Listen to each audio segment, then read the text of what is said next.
line coming along? You know what? Progressing well. Yeah.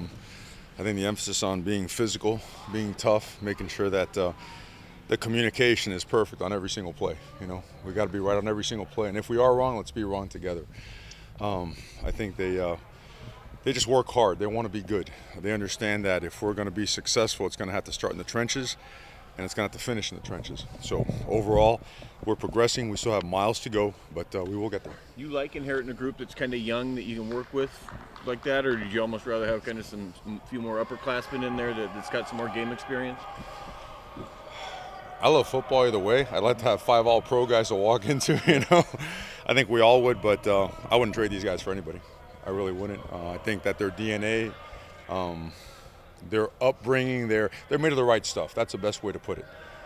They're dedicated, they're committed, they're serious about their approach. They approach it like a professional. They spend extra time, which they know that's required now by them. We only have a certain amount of hours during the course of the week, and to be really good, they've got the best time on their own. They do it collectively.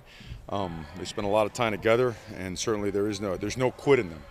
And we'll take that any day of the week, and their best football's ahead of them, and they want to get there. So we're going to work every day to make sure we get there. Does it help that you have guys with experience coming in from? It always helps. It always helps because that's almost like the old school Spider-Man. That that spider sense is telling you something's coming. You develop that over time with football. You kind of feel that a certain pressure, or a certain line stun or line movement is coming, and that's ultra valuable because they help the young guys as well. There's other young guys. There's guys that are younger than they are, and there's going to be some freshmen coming in as well, and they'll be instrumental. And that experience will be instrumental in helping them teach the younger guys. Capper's one of the freshmen that's gotten some reviews from some of his teammates. What do you see out of him for a guy who hasn't played in a game yet, but through your first spring with him? He's coming along. Yeah. He certainly has ability, a desire to be really, really good, and he's developing. He has flashed some things that make you think, hey, this guy's going to be a good football player. And again, it's our job to get him there as fast as humanly possible. The running backs of the 3 veterans have been here for a long time. How are they adjusting to what you guys want to do? And what have you seen? They're adjusting well. They obviously have a good amount of experience. They have the ability to make explosive plays, and they have the ability to run you over as well.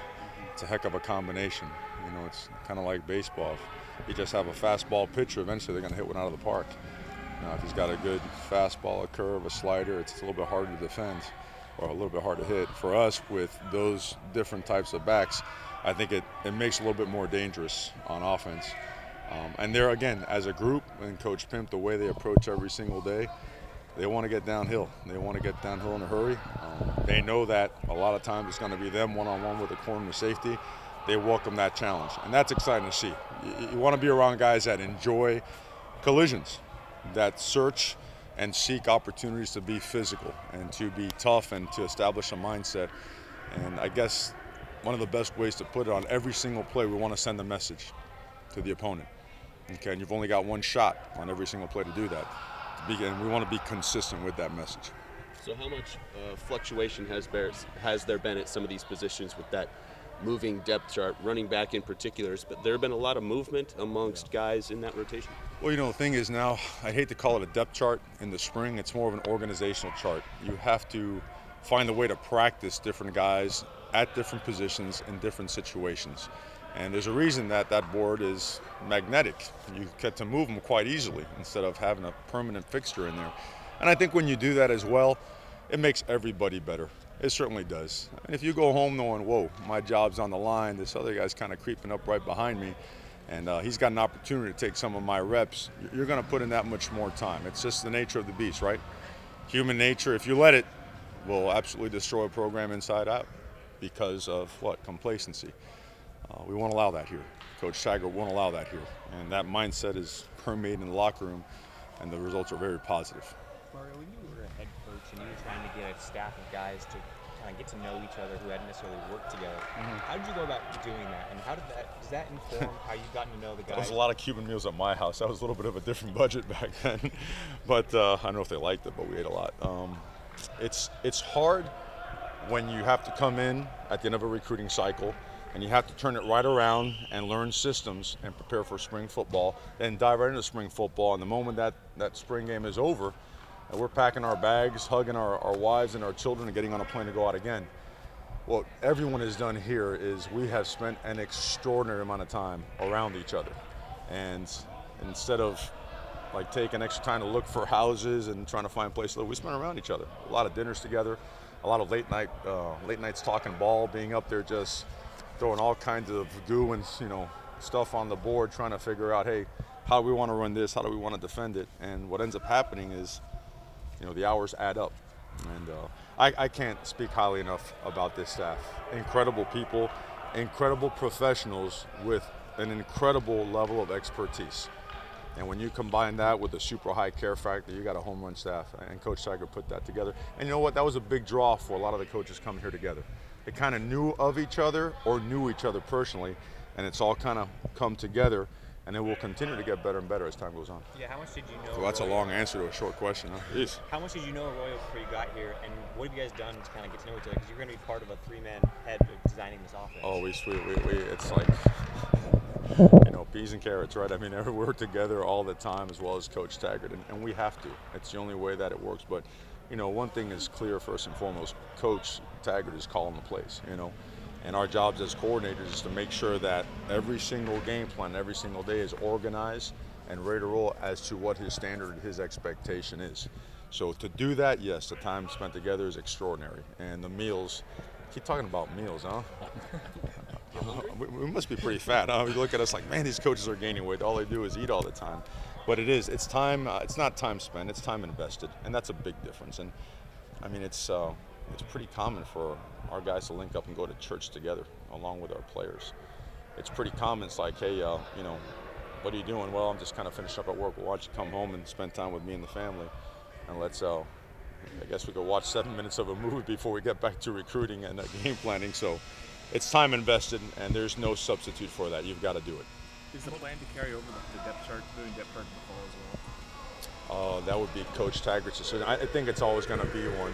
I really do believe that during this time of year, it's strictly an organizational chart, because you have to practice, and you have to have a way, an organized way to set up practice and rep certain guys at certain positions. You have to see if guys can do things. This is not a, hey, let's see how many points we can score, how many times we can sack the quarterback. We need to see who can perform under certain circumstances and in certain situations, and that's what we every single day script to do. Some of the players have said that Capra is standing out. Have you seen anyone individually that's standing out on the offensive line?